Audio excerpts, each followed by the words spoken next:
नमस्कार जी। आपको क्या लगता है कि ये जो प्रोटेस्ट हो रहा है ये ज़रूरी है कि नहीं है? ये लोग जो बच्चे यहाँ पे बैठे हुए हैं हंगर स्ट्राइक पे, ये सोनम वांगचुक जी जो हंगर स्ट्राइक पे बैठे हुए हैं, क्या इसकी कोई ज़रूरत है कि नहीं है? और सरकार की क्या भूमिका है? क्या इनकी मांगे जायज़ हैं? आप यही सोच रहे हैं कि धर्मेंद्र प्रधान का रेजिग्नेशन मांगना ज़रूरी है? क्या सरकार की इसमें कोई गलती है? तो मैं आपको बताना चाहता हूँ, इस सरकार के अंडर में जितनी भी स्टैचुरी बॉडीज़ हैं जो एजुकेशन को कंट्रोल करती हैं, चाहे वो बेसिक एजुकेशन से लेके हायर एजुकेशन, इंजीनियरिंग, मेडिकल, सारी एजुकेशन स्टैचुरी बॉडीज़ करप्ट हो चुकी हैं पूरी तरीके से। एक फार्मेसी काउंसिल ऑफ इंडिया जिसके डॉक्टर एम मंटू पटेल, जिनके खिलाफ जुलाई 2025 में सीबीआई ने 5,400 करोड़ रुपए के करप्शन के मामले में एफआईआर दर्ज कराई गई, उस मामले को दबा दिया गया। मैंने all India council for technical education के खिलाफ जुलाई 2023 में करप्शन की कंप्लेन फाइल की। उनके ex vice chairman doctor MP Punia, जो MNIT जयपुर में मैकेनिकल में प्रोफेसर थे, अब वो रिटायर होकर किसी एक गवर्नमेंट कॉलेज में डायरेक्टर बन चुके हैं। और उस करप्शन की कंप्लेन में मिनिस्ट्री ऑफ एजुकेशन ने कोई इन्वेस्टिगेशन नहीं की।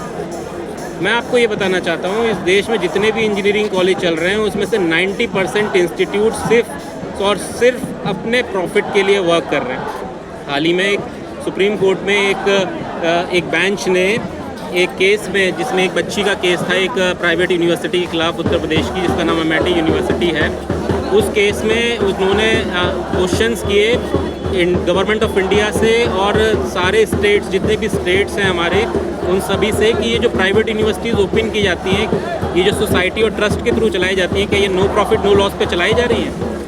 अगर चलाई जा रही हैं तो गवर्नमेंट इसको कैसे इंश्योर करता है कि वो नो प्रॉफिट नो लॉस पे चल रहा है? इसमें SIT भी बनाई गई, जांच भी हो रही है। कोर्ट जानना चाहती है, अगर गवर्नमेंट इतनी अच्छी है और इतनी सही है और धर्मेंद्र प्रधान की इसमें कोई गलती नहीं है, तो वो कोर्ट को सपोर्ट क्यों नहीं करते और उसको एक्चुअल कंडीशन क्यों नहीं बताते? मेरे पास एविडेंसेस हैं कि रिश्वत ले लेके कॉलेजों को खुलेआम बचाया जाता है। All India council for technical education जैसी संस्था बेशर्मी से वहाँ पर रिश्वत खाती है और उन्हें कोई फ़र्क नहीं पड़ता किसी भी चीज़ का कि देश में बच्चों का क्या हाल हो क्या ना हो। ये जो नीट एग्ज़ाम में बच्चों ने आत्महत्या की है, ये बहुत छोटी चीज़ है। करोड़ों बच्चों का फ्यूचर इस तरह की स्टैचुरी बॉडीज़ बर्बाद कर रही हैं और कोई भी इसमें कोई कार्रवाई नहीं की जा रही।